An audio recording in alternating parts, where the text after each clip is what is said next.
Brought to you by IPRMSA. Hi everyone and welcome to my channel, the podcast for the domestic violence sector. I'm Damia Aina, your host for today. The podcast topic for today is Love Shouldn't Hurt, that will explore the domestic violence that happens nowadays. Hashtag respect everyone, stop domestic violence.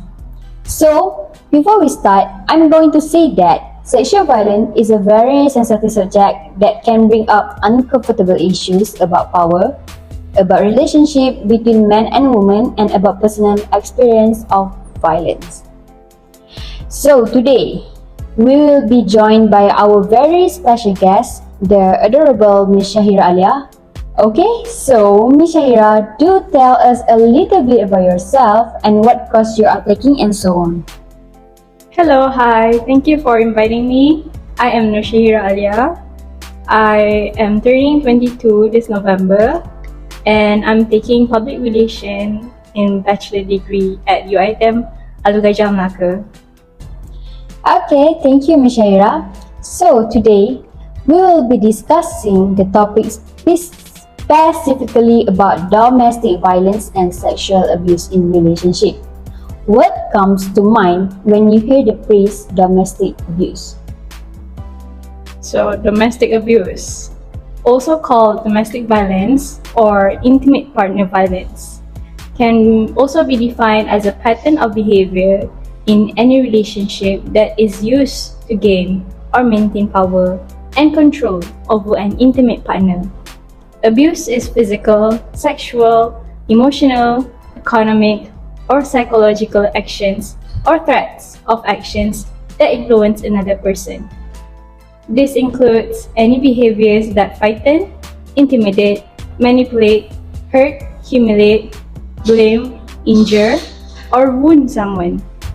Domestic abuse can happen to anyone of any race, age, religion, or gender. It can occur within a range of relationships, including couples who are married. Oh, I see. So, in Malaysia nowadays, there's a lot of news that is related to violence against women. Do you think there's any solution to stop the violence?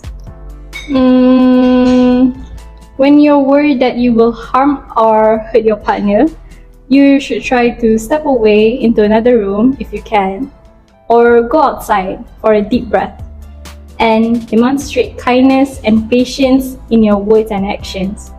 Try to be kind to yourself, your partner, children, and anyone else in the family. Yeah, I agree with that. So the next question is, do you think there's anyone who can help the victim who is affected and suffering from mental health issues because of violence? As much as possible, reduce sources of stress. What we can do is actually maintain contact with and seek support from your family members or friends. You can use it via phone, email, text, or video call, and etc. And then you can also try to maintain daily routines and make time for physical activity and sleep.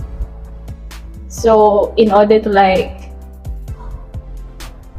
maintain your daily routines, it can also help yourself to connect with others. And then also you can use any relaxation exercises. Maybe you can do slow breathing. Meditation is also good. Progressive muscle relaxation. Grounding exercises.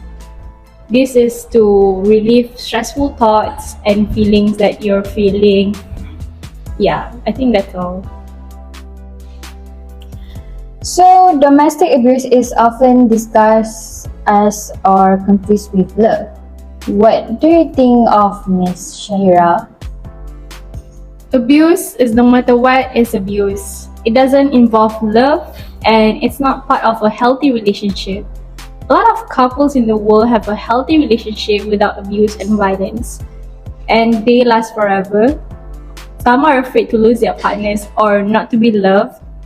Many also feel insecure about being alone but not being in a relationship. Okay. So next is how to deal with an abusive relationship. Tell yourself that abusive behavior is unhealthy in relationships. It is never acceptable. You should learn how to love yourself again and focus on your safety. When it comes to abuse, most people think of physical abuse like hitting, punching, and beating that leaves marks and scars. Just because there is no injury doesn't mean there is no abuse. Verbal abuse is one of the most common forms, and some people are verbally abused on a regular basis without even recognizing it's happening. This can be yelling at, screaming, or using words to bully, insult, and intimidate. Like, if that happens in any relationship, it's not, how do we say, a healthy one, like a healthy relationship. Abusers may also make fun of you in front of your family or friends, or compare you to others. Coercive and controlling behaviors are also abusive too.